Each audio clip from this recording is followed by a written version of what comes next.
Cumprimento a todos os presentes, digo também da minha satisfação e preocupação de ter aqui presidindo a mesa o Procurador-Geral de Justiça, o que nos obriga a moderar um pouco.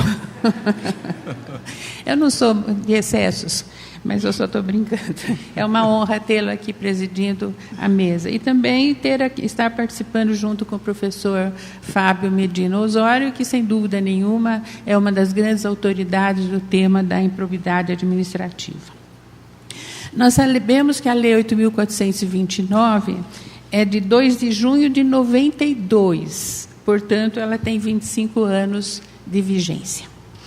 E não há dúvida de que a lei representa um grande avanço em termos de combate à improbidade administrativa. Hoje, a ela se soma a lei anticorrupção, essa atuação importante da Polícia Federal e do Ministério Público, também na área criminal, mas a lei de improbidade, eu diria que foi o grande passo, o primeiro grande passo no sentido do combate à corrupção. E os resultados têm sido, eu diria, bastante bons. Eu tinha posto satisfatório, mas satisfatório parece que não é suficientemente bom. Eu diria que os resultados são muitas e muitas ações. Eu não sei, não tenho os dados assim para dizer quantas ações têm sido propostas, mas são muitas ações. E evidentemente, a lei tem alguns, eu diria talvez não tanto a lei tem aspectos negativos, mas a aplicação da lei apresenta alguns aspectos negativos que talvez com o tempo possam ser corrigidos. Um deles é a própria demora do Poder Judiciário, perdoe aqui o senhor presidente do Tribunal de Justiça, que não é pessoalmente culpado pela demora dos julgamentos, que às vezes demoram muitos anos, e isto torna difícil, às vezes impede a aplicação de algumas sanções. Por exemplo, o artigo 20 da lei determina que a perda da função pública e a suspensão dos direitos políticos só se efetivam com o trânsito em julgado da sentença condenatória. Então, nós ficamos frustrados. Por exemplo, tivemos prefeitos lá em São Paulo que foram condenados na primeira, na segunda instância, por improbidade administrativa, terminaram o mandato e não foi aplicada a pena de ficaram livres dessa sanção, exatamente pela demora no julgamento, pela demora do trânsito julgado, quando o que todos nós gostaríamos é de que os nossos governantes, os nossos candidatos fossem pessoas que estão acima de qualquer suspeita. Infelizmente, nós convivemos com esse tipo de situação. Se o judiciário fosse um pouco mais rápido no julgamento, talvez nós pudéssemos nos livrar com mais rapidez de alguns desses governantes. Uma outra dificuldade da lei, eu diria também que diz respeito à sua aplicação prática, diz respeito à recuperação dos recursos públicos. Essa recuperação ainda é muito pequena, embora venha melhorando, até porque na AGU já existe, pelas informações que eu tenho, um setor encarregado de tentar recuperar os recursos públicos, mas essa recuperação ainda é muito pequena, ela é insignificante se nós formos considerar o montante dos recursos que são perdidos nesses atos de improbidade administrativa. E, às vezes, eu até acho que é mais importante recuperar os recursos públicos do que aplicar as sanções previstas na lei, porque os recursos públicos estão indo pelo esgoto abaixo e, muitas vezes, não se tem notícia de que eles foram recuperados. E uma outra crítica que eu vou fazer, eu posso fazer com tranquilidade, porque aqui o senhor presidente da mesa já fez referência a isso na sua fala, às vezes, um abuso do Ministério Público na propositura de ações de improbidade administrativa, às vezes por fatos insignificantes ou ações não devidamente fundamentadas, que acabam levando dispêndio de recursos públicos, cria um ônus, inclusive sobrecarregando o Poder Judiciário com ações que poderiam ser resolvidas mais facilmente na esfera administrativa.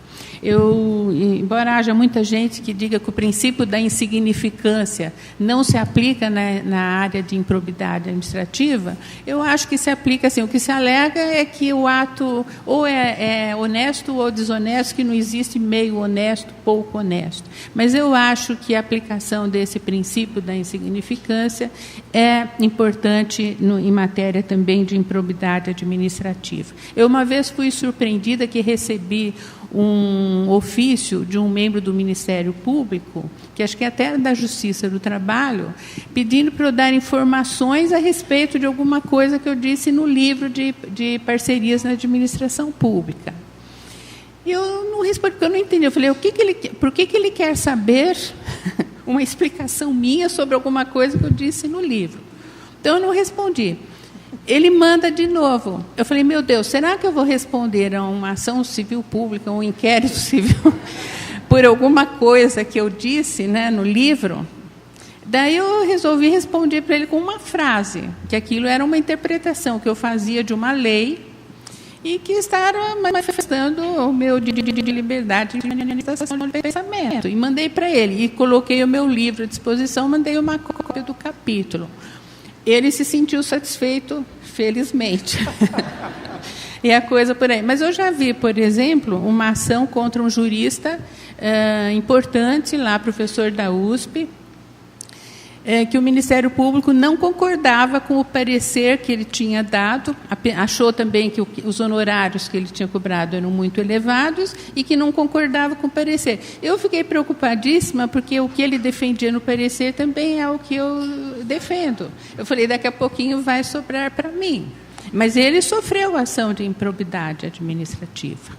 O que eu acho. Então, existem coisas assim que eu acho que o Ministério Público precisaria tomar um pouco mais de cuidado na propositura de ação, especialmente na esfera municipal. Eu acho que eles se envolvem muito na política local e acabam entrando, às vezes, com ações que não teriam, assim, tanto fundamento, interferem demais com a atuação das autoridades municipais.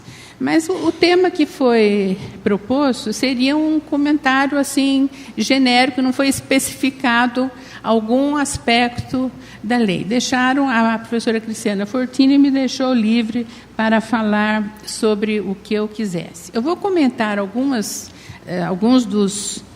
das teses que vêm sendo adotadas pelo Poder Judiciário, especialmente pelo STJ, mas eu queria fazer uma observação. Não sei se todos sabem que existe uma secretaria no STJ que vem publicando as teses de jurisprudência. Eles falam jurisprudência em teses.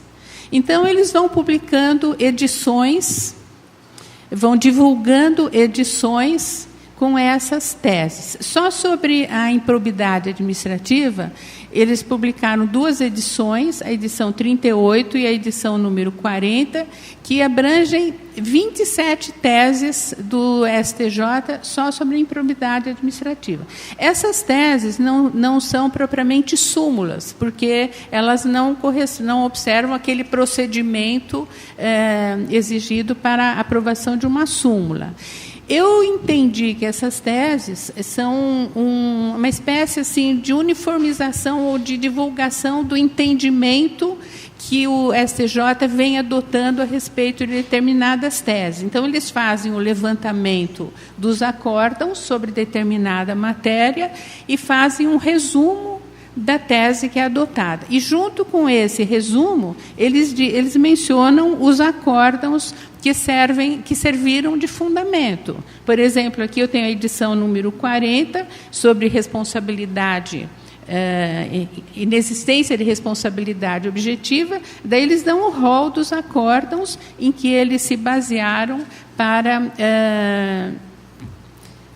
seria o quê? Para formular a tese. Inclusive, elas não têm número. Eu pus lá, eu queria levantar todas as teses, são mais de 2.000 teses sobre assuntos de todas as áreas do direito. Então, eu pus lá no Google, o Salvador da Pátria, né? Teses do STJ sobre improbidade administrativa. Saíram lá as 20 teses sobre o assunto, mencionando os acórdãos que serviram de precedente. Elas nem são súmulas e nem são apenas precedentes isolados. É um conjunto de precedentes em que um determinado entendimento vem se repetindo e leva à formulação da tese. Eu diria que precisa de uma certa cautela para mencionar essas teses, porque eu percebi que nem sempre elas retratam exatamente aquilo que consta do acordo, às vezes elas vão além, e às vezes o STJ adota um entendimento na tese, no acordo, mas na prática ele aplica de maneira um pouco diferente. Mas, de qualquer forma, é uma orientação. E eu também queria lembrar, sem querer fazer propaganda, que a editora Revista dos Tribunais teve a iniciativa de organizar uma coletânea comentando essas teses. E nas várias áreas. E para cada área, ela selecionou 1 ou 2 professores daquela área para coordenar. E eu, a professora Irene Patrícia Nohara, fomos encarregadas de coordenar os volumes sobre direito administrativo. São 3 volumes de direito administrativo desse calhamaço. E nós convidamos, acho que mais de 200 autores do Brasil inteiro para fazer os comentários, e nesses comentários consta o texto da tese comentada, consta o comentário do doutrinador e, no fim, tem a transcrição dos acórdãos mencionados como precedentes dessas teses. Eu diria que aqui do Estado de Minas, os professores de direito administrativo, praticamente todos, ou quase todos, participaram. Participou a professora Maria Fernanda, a professora Cristiana,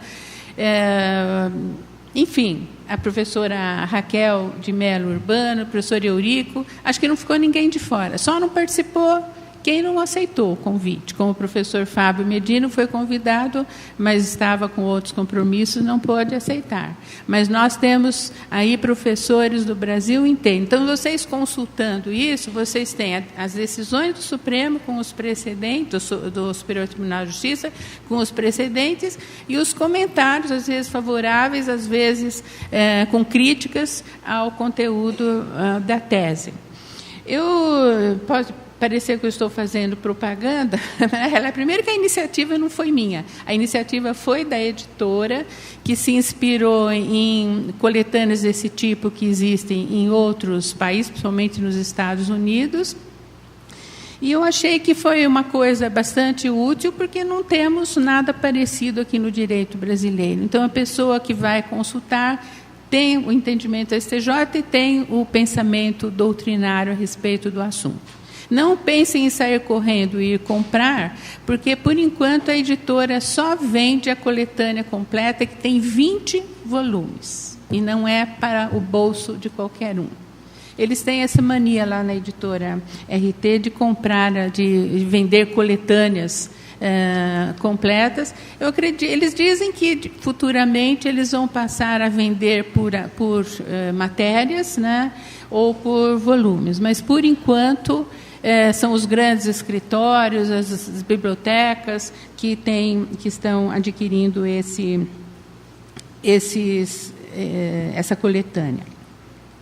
Eu me senti honrada de ter sido convidada para participar da coordenação, e foi também uma alegria poder contar com a colaboração, que foi assim muito boa. Os convites foram aceitos com muita satisfação, com muito boa vontade, e nós tivemos essa oportunidade de colher o pensamento vamos dizer, da doutrina do direito administrativo brasileiro. E aí,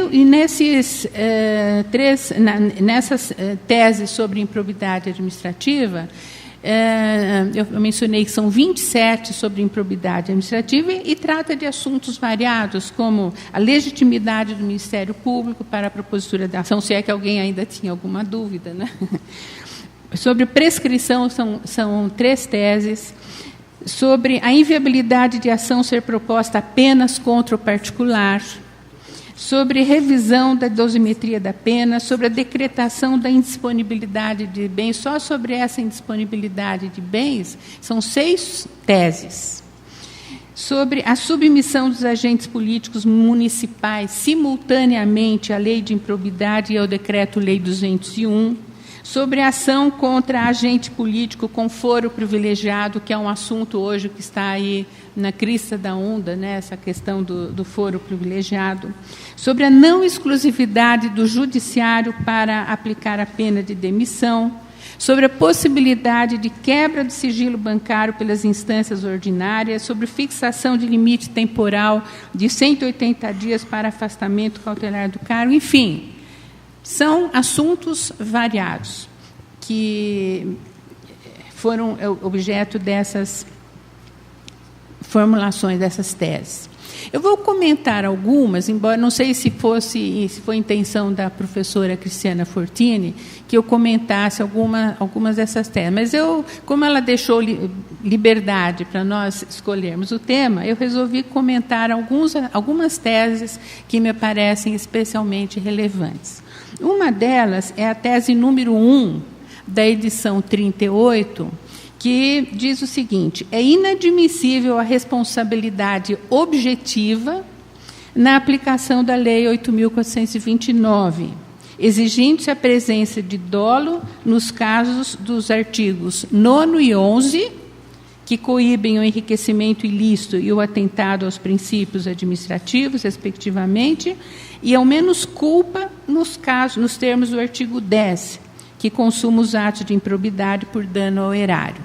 Então, em regra, eles exigem que haja demonstração de dolo, de má-fé, pesquisa da intenção do agente.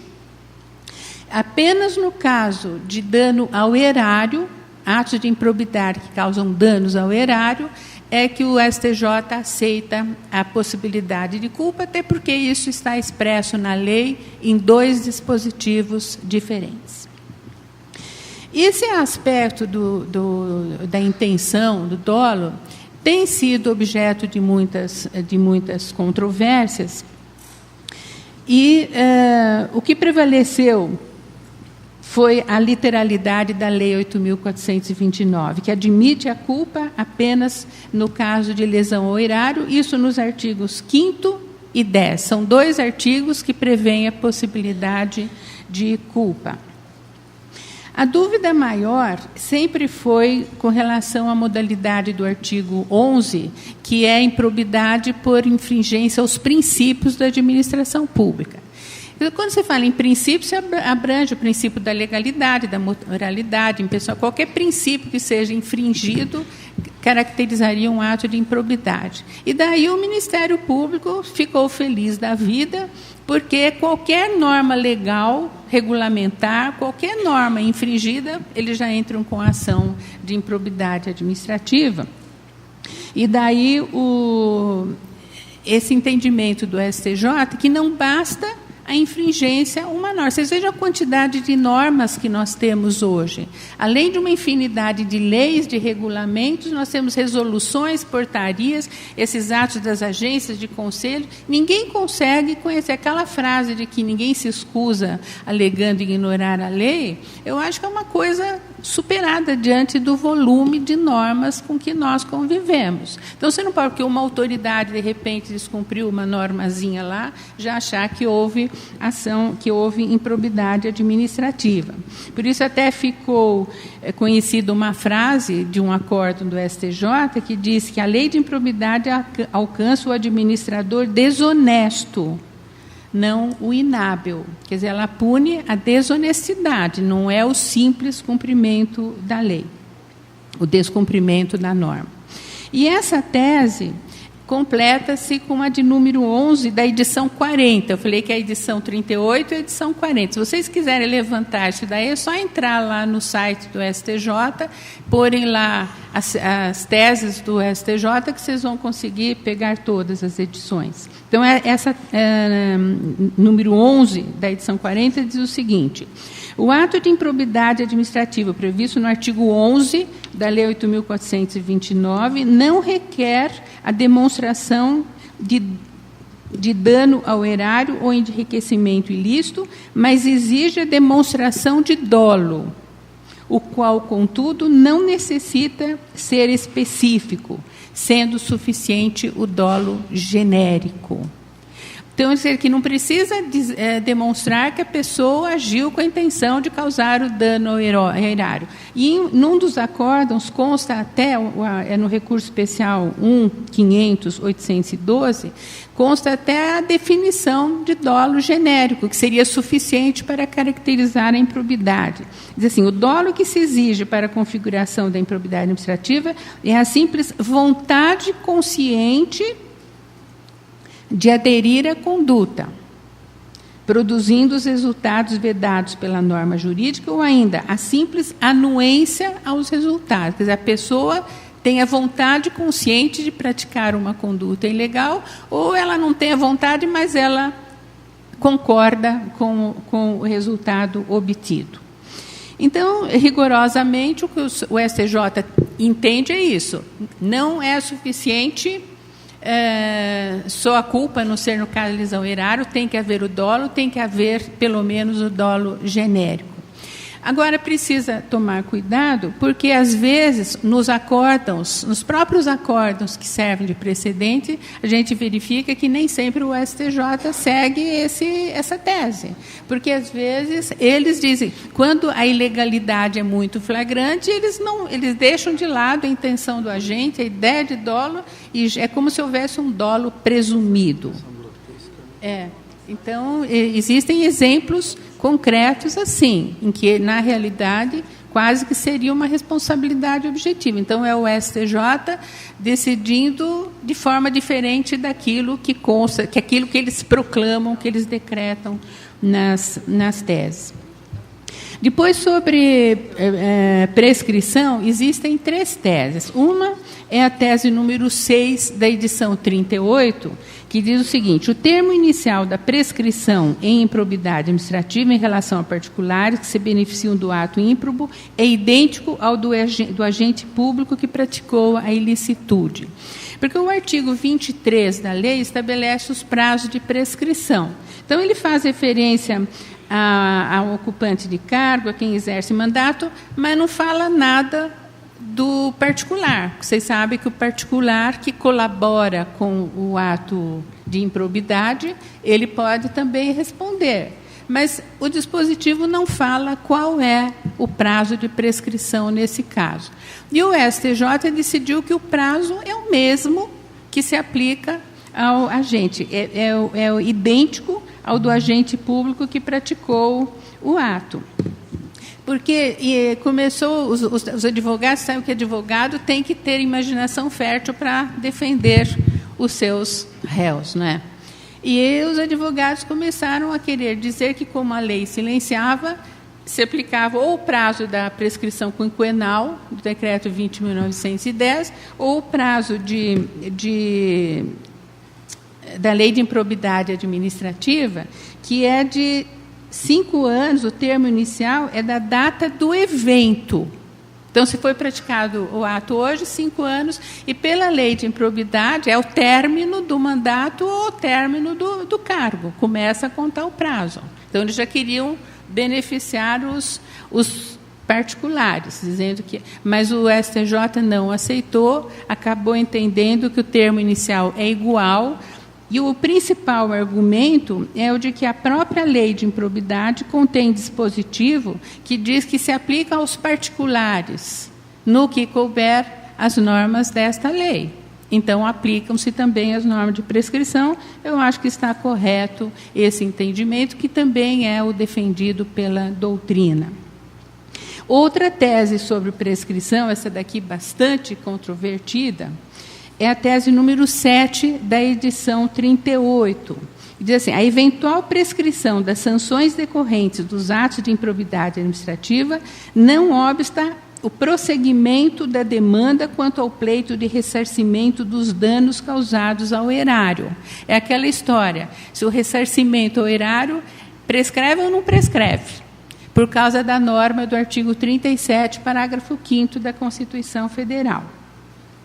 Então, eles estão dizendo aqui, eles estão acolhendo que a regra da imprescritibilidade.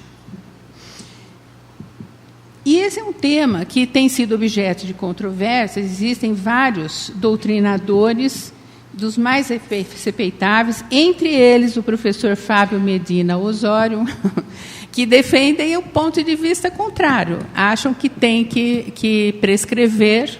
O professor Celso Antônio, por exemplo, ele de início aceitava a tese da imprescritibilidade, mas depois ele ouviu uma palestra do Emerson Gabardo, que vai falar aqui à tarde, né? E ele diz isso no livro dele, que depois que ele ouviu a palestra do Emerson Gabardo, ele mudou de opinião. Então, ele hoje acha que é prescritível. Então, ele alega que a intenção do artigo 37, parágrafo 5º, foi apenas de separar, de um lado, os prazos de prescrição do ilícito propriamente dito, penal ou administrativo, dos prazos de prescrição das ações de reparação do dano. Então, o dispositivo quis deixar claro que esses prazos não coincidem. O principal argumento que se usa para defender a regra da prescritibilidade é o princípio da segurança jurídica, que está presente em todas as normas sobre prescrição, decadência, as normas sobre prazo no direito administrativo. Eu, como fui procuradora do Estado, ou talvez por ter sido procuradora do Estado durante 24 anos, eu prefiro defender o patrimônio público, né? Eu acho que é muito correta essa regra da imprescritibilidade, porque se a pessoa teve um enriquecimento, se ela beneficiou às custas de dinheiro público, eu acho que não tem que prescrever. Ela prescreve em outras sanções, mas essa possibilidade do poder público recuperar aquilo que foi perdido por um ato de improbidade, eu sei que os advogados aqui não devem gostar do que eu estou dizendo, mas eu acho que tem que ser imprescritível mesmo, porque nós temos, de um lado, o princípio da segurança jurídica, que aí favorece o ímprobo. E, do outro lado, nós temos o princípio do interesse público na proteção do patrimônio público, na recuperação do dinheiro público. Eu prefiro, no conflito entre os dois princípios, proteger o princípio do interesse público, que protege o patrimônio público. Agora, vocês vejam que o Supremo Tribunal Federal adotou uma solução aí, dizendo que essa regra da imprescritibilidade, com fundamento no parágrafo 5º, só se aplica à recuperação de danos decorrentes de atos de improbidade, não a outras ações de responsabilidade civil. Eu acho que isso é porque ele diz que o parágrafo 4º e o parágrafo 5º do artigo 37 estão intimamente relacionados. Eu acho que... E quem defendeu isto foi o ministro Teori Zavascki, quando ainda era ministro do STJ. E depois, quando ele foi para o Supremo, ele manteve o mesmo entendimento de que essa imprescritibilidade só se aplica aos danos decorrentes dos atos de improbidade, não a outras ações de responsabilidade civil. Eu estou controlando aqui o tempo, porque me falaram 40 minutos. A hora que completar o tempo, eu paro. Mesmo que haja outras teses, porque 27 teses seria impossível comentar. Eu resolvi escolher algumas que me parecem bastante relevantes. Ainda sobre prescrição, existe a tese número 14 da edição número 38, que diz: no caso de agentes públicos reeleitos, o termo inicial do prazo prescricional nas ações de improbidade administrativa deve ser contado a partir do término do último mandato. Quando a gente lê os acórdãos que serviram de base a essa tese, a gente verifica que eles cuidam, acho que todos, ou quase todos, de prefeitos reeleitos. Então, ele praticou o ato de improbidade no primeiro mandato, depois ele é reeleito. Então, pelo entendimento do STJ, o prazo de prescrição só começa a correr quando terminar o segundo mandato. Mas os termos em que a tese foi redigida, foi formulada, dá a impressão que ela está abrangendo qualquer caso de reeleição. Nós temos, por exemplo, deputados que fizeram do mandato a sua profissão. Eles são reeleitos e reeleitos e reeleitos e ficam indefinidamente no mandato, até às vezes se aposentarem ou morrerem. Então, nós vamos considerar que a prescrição começa a correr em todos do término do último mandato. E quando a pessoa vai mudando de mandato, ele é prefeito, é vereador, é deputado federal, é deputado estadual, eu tendo a achar que, nesse caso em que muda a natureza do mandato, a esfera de atuação, começa o prazo de prescrição a partir do término daquele mandato. Vocês sabem que isso daí me faz lembrar um caso em que eu me manifestei, de uma pessoa que praticou um ato de improbidade, e aí tem a ver também com a demora do judiciário, né? Ele praticou um ato de improbidade como prefeito. Ele foi reeleito como prefeito com 90% de votos dos eleitores do município. Depois disso, ele foi eleito deputado, não sei se estadual ou federal. Depois ele chegou a governador. E a ação transitou em julgado quando ele era governador. Nós podemos aplicar aquela sanção de perda do mandato de governador quando ele praticou o ato lá como prefeito? Eu tenho a impressão que não. É como um servidor público que é servidor municipal, depois passa a federal, depois passa a estadual. Quer dizer, aquela perda de função pública vai se aplicar a qualquer das funções que ele esteja exercendo no momento do trânsito em julgado? Eu acho que não. Eu acho que tem que se aplicar, mas é evidente que o Ministério Público pensa o contrário. Acho eu, né? E eu queria ainda, uma tese que eu acho importante, é a aplicação da pena de demissão por improbidade administrativa. Diz a tese 4 da edição 40. A aplicação da pena de demissão por improbidade administrativa não é exclusividade do judiciário, sendo passível eu acho que é possível, a sua incidência no âmbito do processo administrativo disciplinar. Porque como uma das sanções por improbidade administrativa é a perda da função pública, começou a surgir o argumento de que a administração pública não podia mais aplicar a pena de demissão. Só quem pode decretar a perda da função pública é o judiciário na ação de improbidade. Mas a tese do STJ diz que não se altera a competência da administração pública. E eu acho que é óbvio, eu concordo inteiramente com essa tese do STJ. São instâncias diferentes. Eu sempre dei a essa matéria o mesmo tratamento que eu dou no meu livro na área de concomitância de instância. A pessoa praticou uma infração, que é um ilícito administrativo, é um ato de improbidade e é um crime. Ela vai responder nas 3 esferas. Uma é independente da outra. E as sanções também são diferentes. Eu acho que o fato do judiciário, na ação de improbidade, poder decretar a perda da função pública, não impede a administração pública de também aplicar a pena de demissão do servidor. E aqui tem algumas ações, eu não sei se vai dar tempo de dizer, mas que tem também a ver com essa concomitância de instância, atingindo os agentes políticos, né? A tese número 2 da edição número 40 diz o seguinte: os agentes políticos municipais se submetem aos ditames da Lei de Improbidade Administrativa, sem prejuízo da responsabilidade política e criminal estabelecida no Decreto-Lei 201 de 1967. Quem trabalha na área municipal conhece esse decreto-lei que prevê os crimes de responsabilidade dos agentes municipais, são de competência do Tribunal de Justiça, e prevê também as infrações políticos-administrativas, que são de competência da Câmara dos Vereadores. E o entendimento correto, a meu ver, é de que não há incompatibilidade entre as duas leis. Mas se começou a defender que se o prefeito, o vereador, está sujeito ao Decreto-Lei 201, que não se aplica a lei de improbidade. Essa tese não vingou, não tem justificativa, as duas instâncias.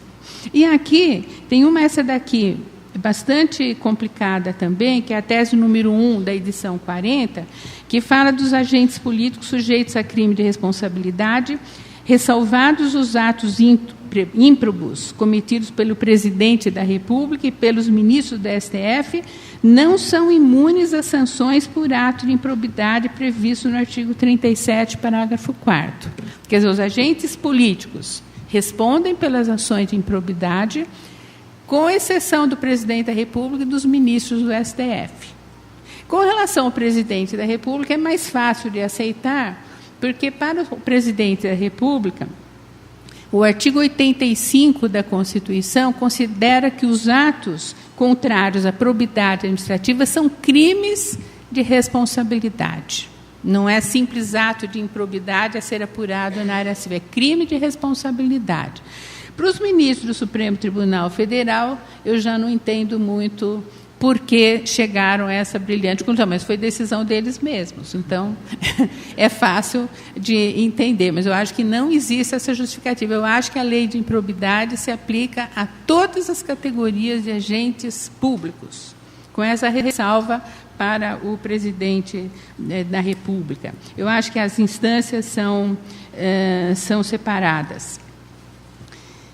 E uma outra tese ainda que envolve essa concomitância aí é a tese número 3 da edição número 4, que diz o seguinte: a ação de improbidade administrativa proposta contra agente político que tenha foro por prerrogativa de função é processada e julgada pelo juiz de primeiro grau, limitada à imposição de penalidades patrimoniais e vedada a aplicação das sanções de suspensão dos direitos políticos e de perda do cargo do réu. São duas conclusões que se contêm nessa tese. Uma, de que a prerrogativa de foro, o fato de um determinado agente público ter prerrogativa de foro, não afasta a aplicação da lei de improbidade administrativa, e o julgamento é feito na primeira instância. E a segunda tese que se contém aí: quem tem prerrogativa de foro não pode sofrer as sanções de suspensão dos direitos políticos e de perda do cargo. Aí já fica complicado. E essa tese, ela foi formulada dessa maneira, mas se a gente ler com atenção os acórdãos que serviram de precedente, não dizem isso. Eles adotam a primeira conclusão, mas essa de que não podem sofrer essas penalidades não se contém nesses acordos. A pessoa que formulou aí foi um pouco além do que diz a tese. Eu teria mais comentários a fazer, mas o meu tempo já está se esgotando, e eu queria concluir dizendo o seguinte: porque aí, nesse caso do pessoal que tem foro privilegiado, houve manifestação do Supremo em caso de ministro de Estado, o ministro Joaquim Barbosa e o Veloso discordaram, depois eu acho que esse entendimento ficou superado, então eu tenho a impressão que hoje já se entende que todos estão sujeitos às sanções da lei de improbidade, mas não dá tempo de explicar tudo agora. Eu gostaria de concluir lembrando alguma coisa que eu escrevi em prefácio a um livro de um aluno meu, que foi me orientando, e escreveu a sua dissertação de mestrado sobre a lei anticorrupção. O nome dele é Fernando Lobo. O livro está para sair publicado aí, ainda não saiu. Mas naquela oportunidade, no prefácio, eu invoquei um trecho do livro O Pequeno Príncipe, do Antoine de Saint-Exupéry. E chegou a Raquel bem na hora, porque a Raquel é especialista em fazer citações de literatura, então fica em homenagem a Raquel, essa citação do Pequeno Príncipe, né? O Pequeno Príncipe estava conversando lá com o aviador e ele estava preocupado que o carneiro comesse todas as flores do planeta. Então o Pequeno Príncipe diz o seguinte: eu conheço um planeta onde há um sujeito vermelho, quase roxo. Nunca beijou uma flor, nunca olhou uma estrela, nunca amou ninguém. Nunca fez outra coisa senão contas. E o dia todo repete como tu: eu sou um homem sério. Eu sou um homem sério. Mas ele não é um homem, é um cogumelo. E a nossa classe política, que deveria ser constituída por cidadãos acima de qualquer suspeita, está repleta de cogumelos, infelizmente, né? Gente que não, igual aquele homem vermelho lá, roxo, que nunca beijou uma flor, nunca olhou uma estrela, nunca amou ninguém. Eu diria que nunca amou nem respeitou os cidadãos que os elegeram. Nunca tiveram a mínima noção de ética e de probidade. Nunca tiveram qualquer respeito pelos recursos públicos que eles utilizam como se fossem seus.